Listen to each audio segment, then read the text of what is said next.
What's going on, boys? Daley here, and today we're doing the podcast in Florida. I'm in my condo in Florida that some of you guys know I bought during COVID, just before it began.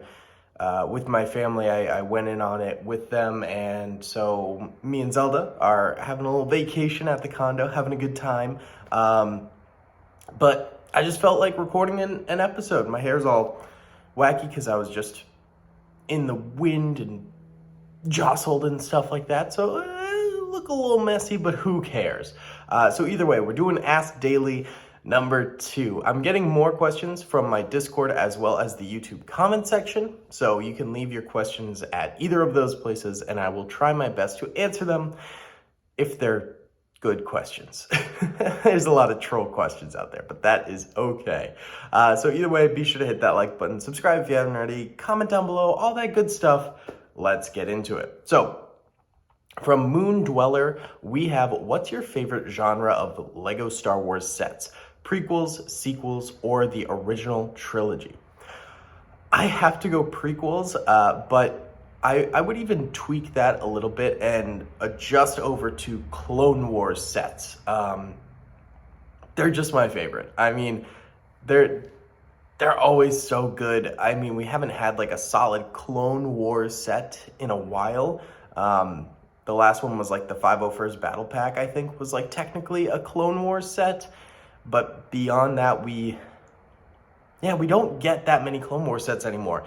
Ever since they switched from the like Captain Rex Lego set cover, if you know what I'm talking about, you know, in the top right corner, there's a little Captain Rex. We haven't really gotten that many Clone Wars sets since then, since the show stopped. So we don't really get that many sets from the Clone Wars anymore. But those sets are by far my favorite. We get one every once in a while, like the Saber Tank. I would consider a Clone Wars set and not so much a movie set. I would consider the 501st Battle Pack a Clone Wars set, not a movie set. But other than that, we don't get that many. So yeah, the prequels, specifically the Clone Wars era, my favorite by far. Second, probably the original trilogy, and third, the sequels. I don't own that many sequel sets. I really don't buy them. Cheap says, how much money estimated do you have in Lego sets? In sets, invested, I would probably say like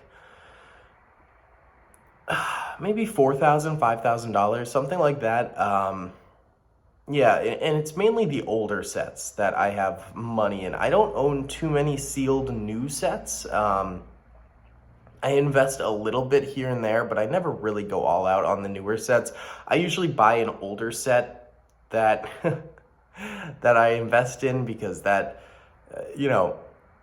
I feel like has a greater return sooner versus newer sets. You got to wait 5 or 6 years. Older sets, if you buy one that's 5 years old, in 3 years, it'll be worth a lot more. It's a higher price point to start the investment, but I think it pays off faster, if that makes sense. I also like the history behind them, so that's where I get that sort of idea from. What are your thoughts on knockoff Legos? That's what Crimson Cookie asks. Knockoff Legos, I'm 50-50 on. If it's something like Kobe, where they have a service of making World War II and military vehicles, that's great. I think that is fantastic because Lego refuses to do it. I think they're actually providing a legitimate service and they're trying hard at it. I think their minifigures are terrible. I hate them. They're awful. But overall, Kobe at least is trying something that Lego refuses to do. On the other hand, something along the lines of like, AliExpress knockoff Chinese Legos, those fakes, I think they're complete scams. They try everything they can beyond using the actual word Lego to convince people that they are authentic Lego. And so you go on there, you're a mom, your son is like, I want to build a clone army. Because that's a really popular thing to do. People love to build clone armies. So the son is like, yes, I want to build a clone army. The mom's like, great, it's your birthday. Let's go spend some money on building a clone army. They look up, clone trooper minifigure on Amazon, and boom, they get 100 results for these fake Lego clone troopers, and it's like 20 of them for $22. Or, there's one listing for an authentic Lego clone trooper and one figure is $22. And she's like, well, obviously I'm going to go with the deal here. And it's such a scam. This poor mom doesn't know any better, and the kid gets stuck with fake Lego. And it's okay if he doesn't know they're real Lego, but I've actually had people come to me recently. I had someone message me, hey, I think I have a Captain Rex clone misprint, and he sent me a picture of a fake Lego. It might have been a troll. I'm not entirely sure, but I think it was authentic, reaction. I was like, oh, I gotta tell this kid the, $200, $300 now maybe, Captain Rex Phase 2 Clone Trooper minifigure that he thought was a misprint, making it worth even more, is actually a fake. And so it just hurts them in the long term. I think it also hurts the secondary market, and it's a scam. I think if you are buying knockoffs and you know they're knockoffs and you can't afford the real thing, that's okay, and knockoffs have a purpose in that situation. But beyond that situation, it's a scam, because Lego products are really, really expensive. Let's be completely honest. Even the 501st Battle Pack, where you get 4 Clone Trooper minifigures, it's still $5 a minifig. That's expensive. People can't afford that necessarily. So I can understand where people come from wanting to spend less money and just get knockoffs. I get it. But I think the scam aspect of it, I have a real problem with. Now, stuff like Brickmania, Minifigs for You, Clone Army Customs, Acolyte Customs, Aerialite Customs, I think is what it's called. I don't have a problem with them. I think they're totally fine. They're not really knockoffs. I consider them customs. So I think it's a different ballpark, basically. Now, Daddy Chill asks, what's your favorite Lego set that you've built? This one's tough. I've built a lot of Lego sets. One of the most satisfying ones, though, was the Turbo Tank. It was the one I had as a kid, so it was from 2008, 9, 10, around that ballpark area when I was 12 or 13 and I was building it. That one was amazing. I really enjoyed building that Turbo Tank. I think it just came at a time where I really needed a hobby, and Lego ended up being that for me, and I got to chill, build this on the floor for a few hours, and it sort of reignited my Lego obsession that had slowly died down a little bit. I think that really brought me back. I think that was a really fun build. In terms of modern builds that I built that were really fun to build, the UCS gunship was pretty fun. I enjoyed building the UCS gunship.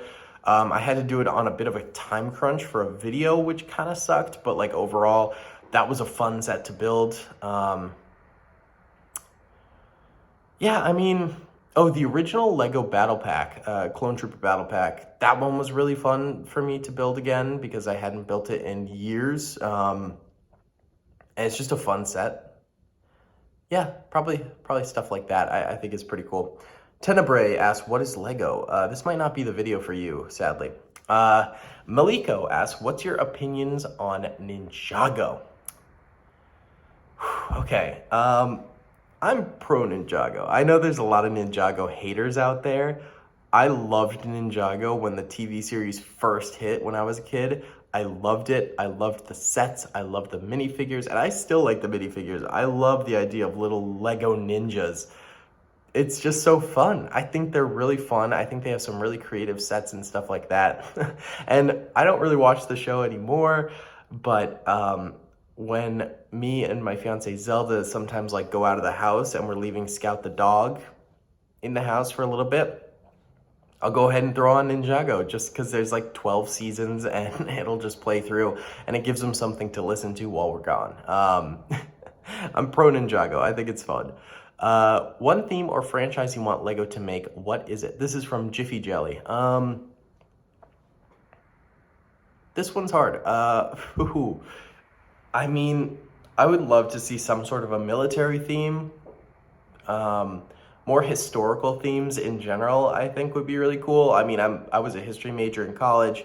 It's just sort of my jam. I love reading books about history and like learning more and stuff like that. So like, I would love to see some like historical stuff. Like, it could be even corny, like, you know, the signing of the Declaration of Independence, I think would be pretty sick. But realistically, I'd love to see like, you know, sets of tanks and modern military stuff. I don't think they'll ever do it, but I think that would be really, really sick. In terms of like a TV show property or movie, I've always wanted them to actually make real Lego Halo stuff, but I know Halo is like Mega Bloks or something like that. They agreed to a licensing agreement with that. Pokemon would be really cool to see some actual like Pokemon minifigures and stuff like that. I would love that too. I think those two would be awesome. What else? Starship Troopers, I think would be sick. I think that is like something that would make for a really good Lego property. I think that'd be sick. Mayhem Forge asks, what was the best year in your opinion for Lego Star Wars? This is hard because I don't really focus on year to year. I mainly just look at like the sets themselves. But I think the golden age for me was like that 2008, 9, 10, those years. We had amazing battle packs. We had amazing sets overall. I love those Clone Wars style clone troopers. I think around them is probably my favorite. We also got some cool like Imperial sets and stuff like that. The Super Star Destroyer, the Death Star, the first one with the interior. I think that era is really nostalgic for me, and I think that's why I love it so much. So that's a little bit of a cheat. I think in recent years, this year sucks. This year is going to be bad. We're getting mechs. We're getting one good Clone Wars set, I would say. At least we got the 501st Battle Pack, which is nice. But yeah, this year kind of sucks. Like, this year blows. Last year wasn't bad. I actually kind of liked last year's sets. 2020 wasn't bad either when we got the 501st Battle Pack. Obviously, that was very, very hype. We got some other good stuff that year too. So yeah, I don't know if I'm really the person to answer this question, but yeah. Either way, guys, I think that's going to be about it for the podcast episode. I hope you guys enjoyed. Be sure to leave podcast questions in the Lego discussion on the Discord. You can also comment them down below on the YouTube video. But either way, guys, thanks so much for watching. I hope you enjoyed. Please be sure to hit that like button, subscribe if you haven't already, comment down below. I'll see you on the next one. Peace.